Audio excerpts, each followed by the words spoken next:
ہاں جی صاحب شاہ صاحب کہہ دیں تو ان کی زبان پر ہمیں یقین ہے، بعض آپ کے معاشرے میں بھی ایسے ہوتے ہیں، لیکن نبی و امام اور خدا کبھی بھی ان کی کلام میں ایک حرف بھی مبالغہ کبھی نہیں ہوتا۔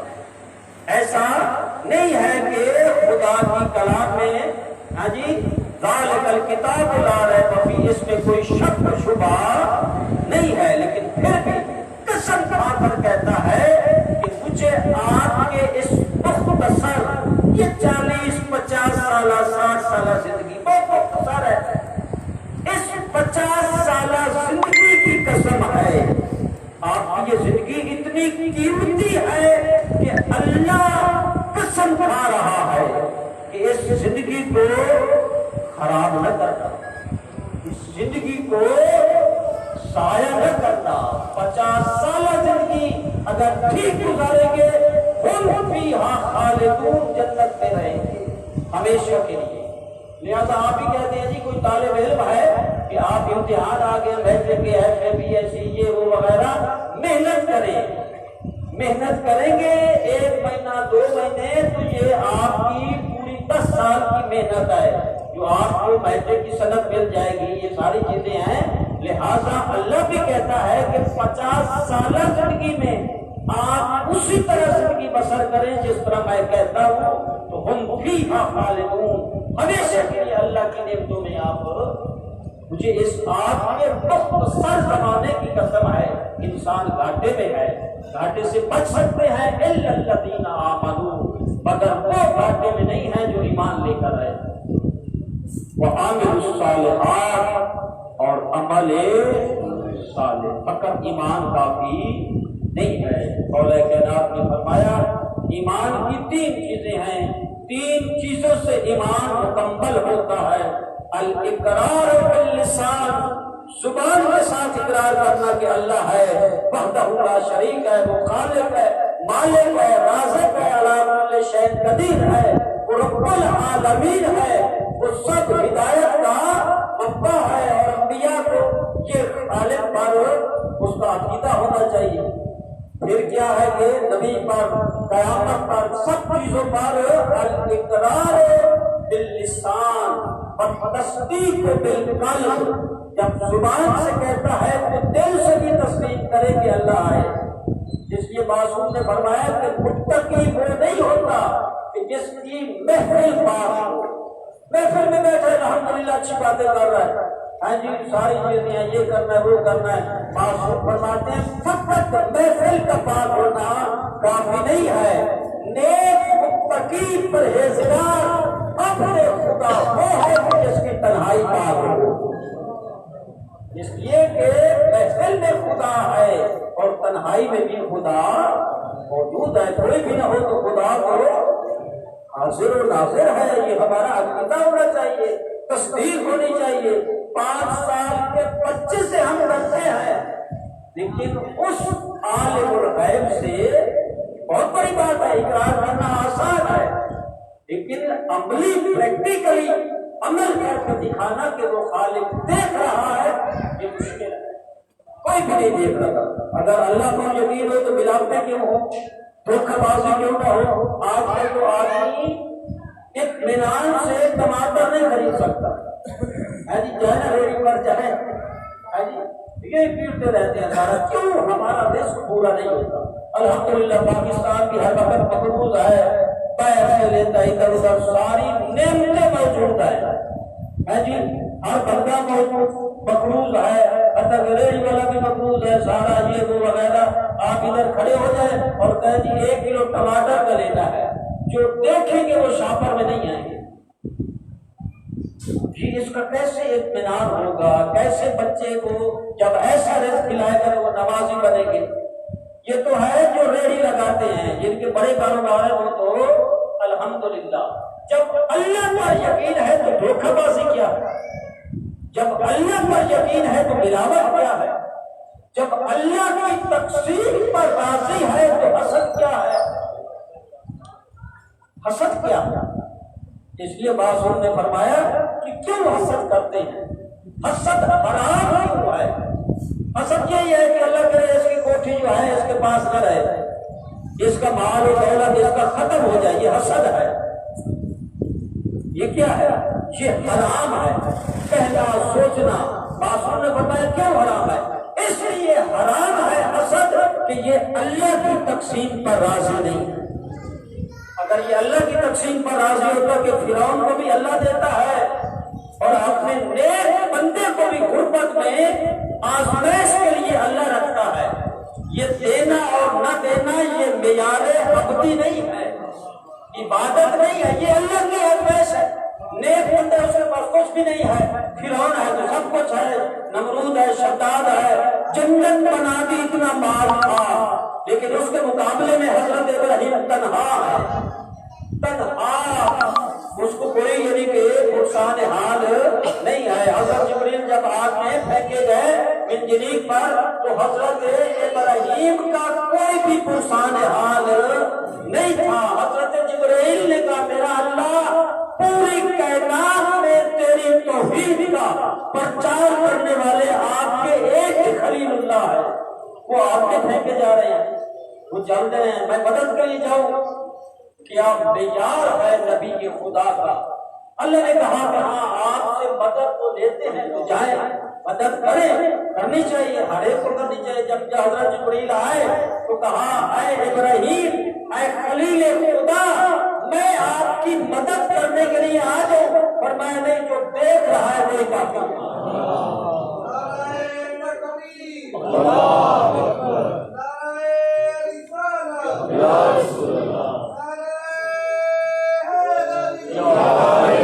جس کی خاطر میں آپ کے علم میں موجود ہے وہ حاضر اور ناظر ہے۔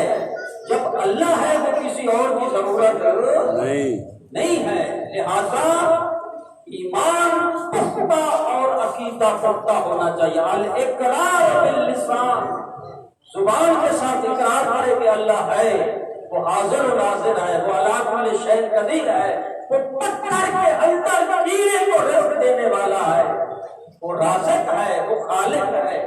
یہ ایمان ہونا چاہیے۔ اللہ کا رسول ہے، وہ جانتے ہیں رسول اور ہمارے میں بہت فرق ہے۔ ظاہر ہے کہ وہ ساری شریعت دین ہے جی، عقیدہ قیامت پر ہونا چاہیے۔ تصدیق بالقلب، دل سے مانے، والعمل بالارکان، عمل سے بھی ثابت کرے۔ جب معصوم سے پوچھا گیا مولا ہمیں کیسے پتہ چلے کہ ہم ایمان میں پختہ ہیں، اللہ پر ایمان ہے، قیامت پر ایمان ہے، رسول و کتابوں پر ایمان ہے، فرمایا آپ کا عمل بتائے گا کہ آپ کتنے عقیدے کے مالک ہیں۔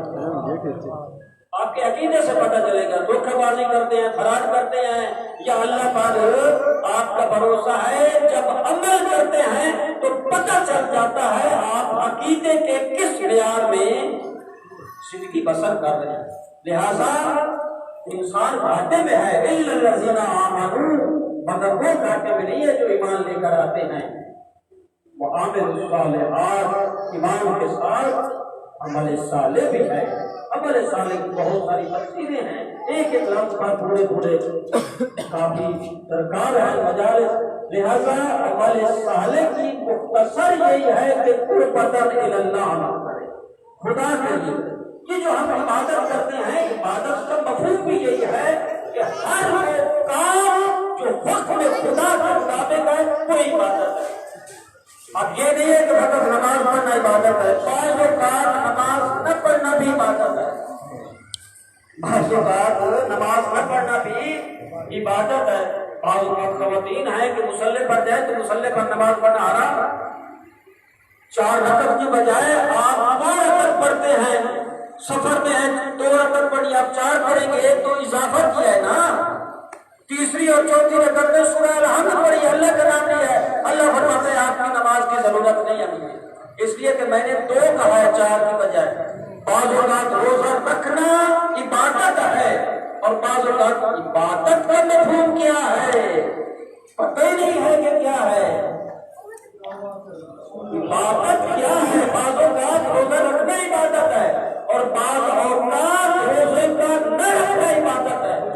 مرض ہے، مریض ہے، ڈاکٹر نے منع کیا ہے، اگر روزہ رکھتا ہے تو روزہ رکھنا حرام ہے، اس لیے کہ اللہ روزہ رکھوا کر آپ کی جان کی